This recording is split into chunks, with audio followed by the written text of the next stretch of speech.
Assalamualaikum warahmatullahi wabarakatuh.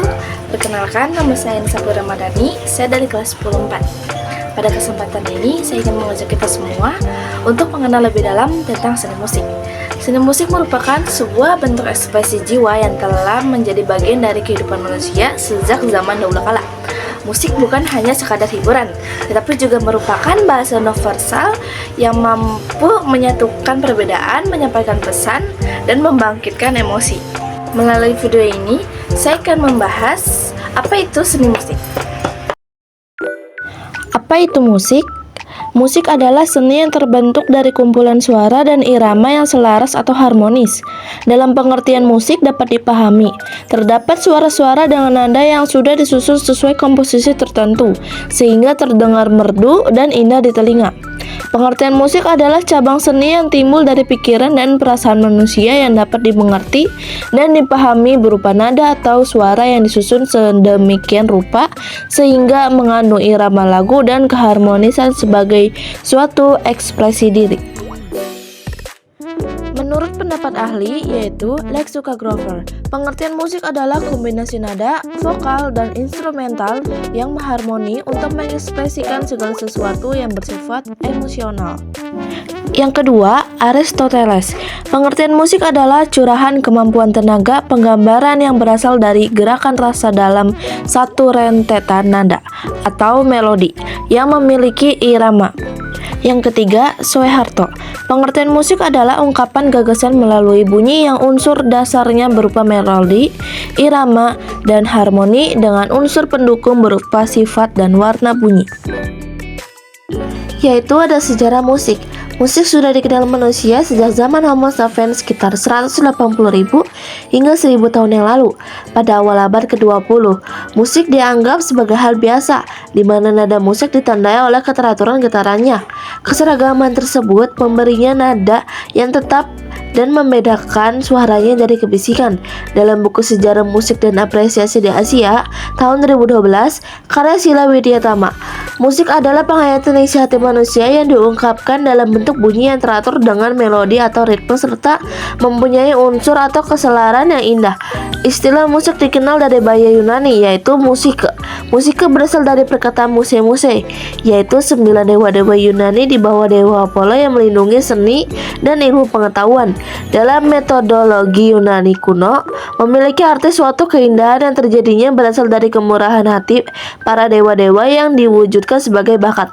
Kemudian pengertian itu ditegaskan oleh Pythagoras bahwa musik bukanlah sekedar hadiah atau bakat dari dewa-dewa, tapi musik terjadi karena akal budi manusia dalam membentuk teori-teori. Pythagoras yang merupakan numerolog musik pertama dan meletakkan dasar untuk akustik. Dalam akustik orang-orang Yunani menemukan korespondensi antara nada not dan panjang string. Perkembangan musik, yaitu ada musik klasik. Bentuk dan gaya musik periode klasik ditandai dengan melodi dan bentuk yang lebih sederhana, seperti sonata. Selama masa ini, kelas menengah memiliki akses lebih banyak untuk menikmati musik, tak lagi hanya bangsawan berpendidikan tinggi.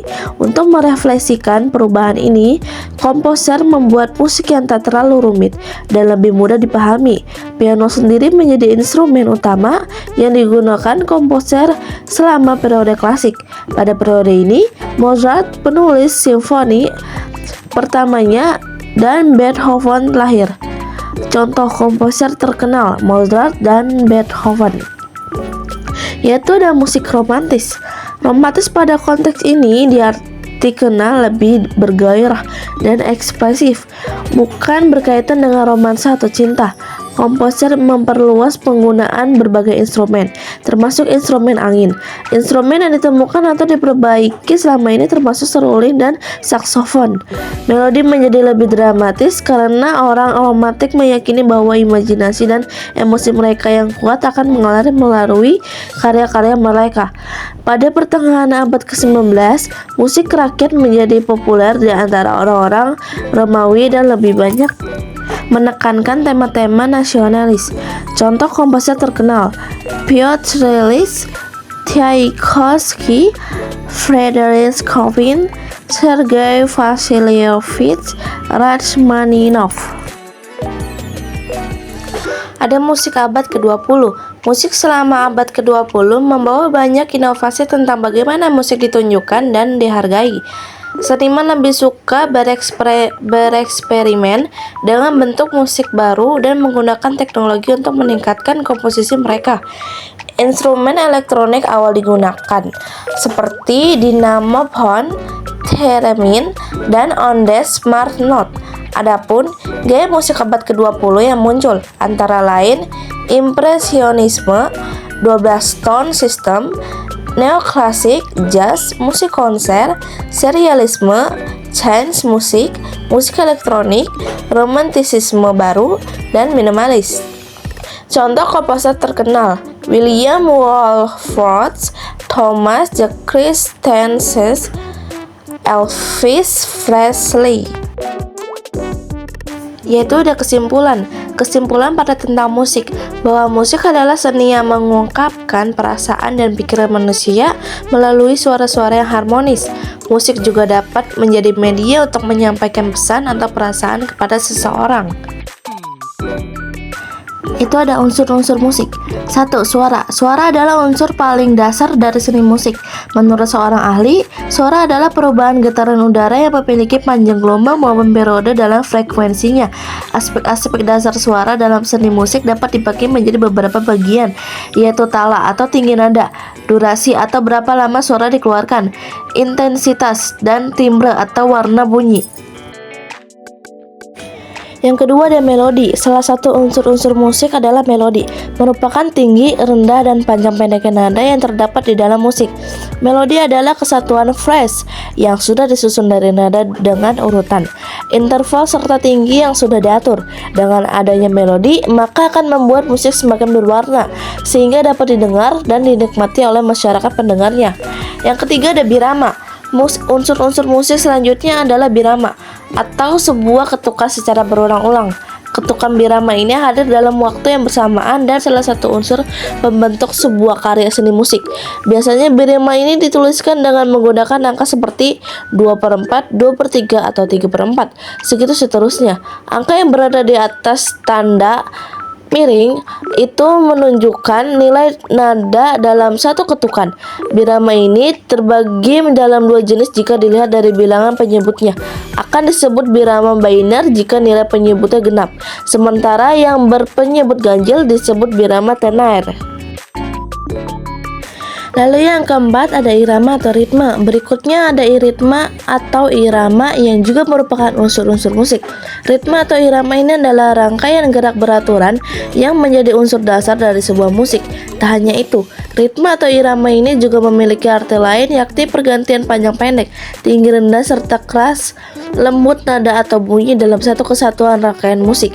Memang jika didengarkan secara sekilas, ritme musik tidak dapat dirasakan. Perlu dilakukan pengulangan pendengaran agar dapat mengetahui struktur iramanya. Yang kelima ada tempo. Tempo merupakan ukuran kecepatan biram lagu yang juga menjadi salah satu unsur-unsur musik. Jika lagu dimainkan dengan cara semakin cepat, maka semakin tinggi atau besar pula nilai tempo musik tersebut.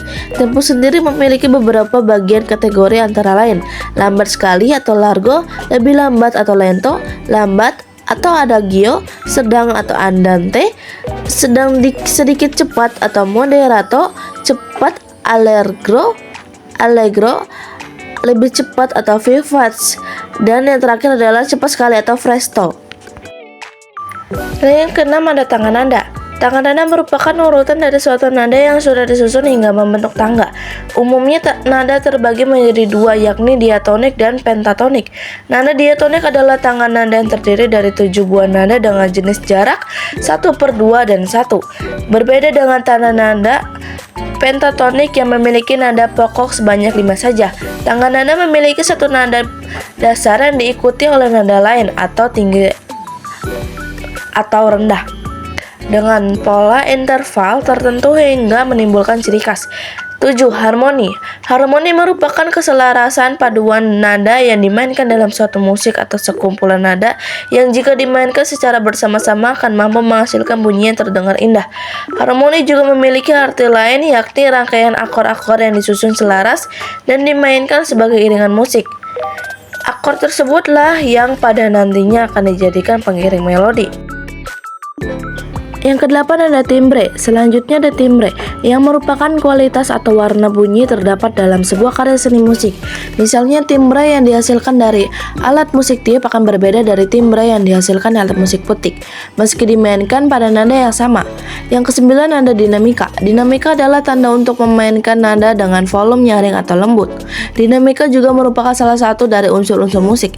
Dinamika memiliki fungsi penting, yaitu menunjukkan nuansa lagu, bisa sedih, senang, agresif, dan lain sebagainya. Dinamika ini merupakan salah satu unsur-unsur musik yang dapat menggambarkan emosi dan menyampaikan perasaan pada sebuah lagu. Lalu yang ke-10 ada ekspresi. Kemudian ada pula unsur-unsur musik yang terakhir, yaitu ekspresi, yang dapat diartikan sebagai ungkapan perasaan hati. Unsur ekspresi ini pada nantinya akan dituangkan ke dalam sebuah pertunjukan saat memainkan musik. Jenis alat musik berdasarkan sumber bunyi dan fungsinya, yaitu ada idiofon. Alat musik idiofon sumber bunyinya berasal dari bahan dasarnya atau getaran badan alat musiknya. Contohnya angklung. Dan aerofon. Membranofon adalah jenis alat musik yang sumber bunyinya dari selaput atau membran. Contoh, rebana. Aerofon adalah alat musik yang sumber bunyinya berasal dari hembusan udara pada rongga. Bunyinya berasal dari getaran udara yang ada dalam alat musik tersebut. Contoh, pianika. Fungsi alat musik plus gambarnya, yaitu ada kolintang. Fungsi kolintang sebagai alat musik pengiring, mengiringi tarian tradisional, lagu daerah, dan lagu pop, mengiringi upacara adat seperti perkawinan, peresmian rumah baru, dan pesta panen, mengiringi paduan suara, mengiringi acara musik tradisional. Fungsi kolintang sebagai hiburan, dimainkan dalam panggung-panggung besar untuk memainkan lagu pop dan sejenisnya, sarana hiburan dan komunikasi antar masyarakat Minahasa. Fungsi kolintang sebagai sarana komunikasi, memperkuat rasa solidaritas dan kebersamaan antar warga, media komunikasi, dan ekspresi budaya masyarakat Minahasa. Yaitu ada gitar. Gitar berfungsi sebagai alat musik untuk mengiringi lagu, memainkan melodi, atau sebagai pembawa melodi. Pengiring. Gitar dapat mengiringi lagu dengan menghasilkan suara organik dan alami. Melodi. Gitar dapat memainkan melodi lagu yang dapat menggantikan vokal musik. Harmonisasi. Gitar dapat berperan dalam harmonisasi lagu, rhythm, dan bass. Gitar dapat berperan dalam rhythm dan bass lagu. Ibadah. Gitar dapat mengubah suasana ibadah menjadi lebih meriah dan membantu umat untuk memahami dan merasakan kehadiran Allah.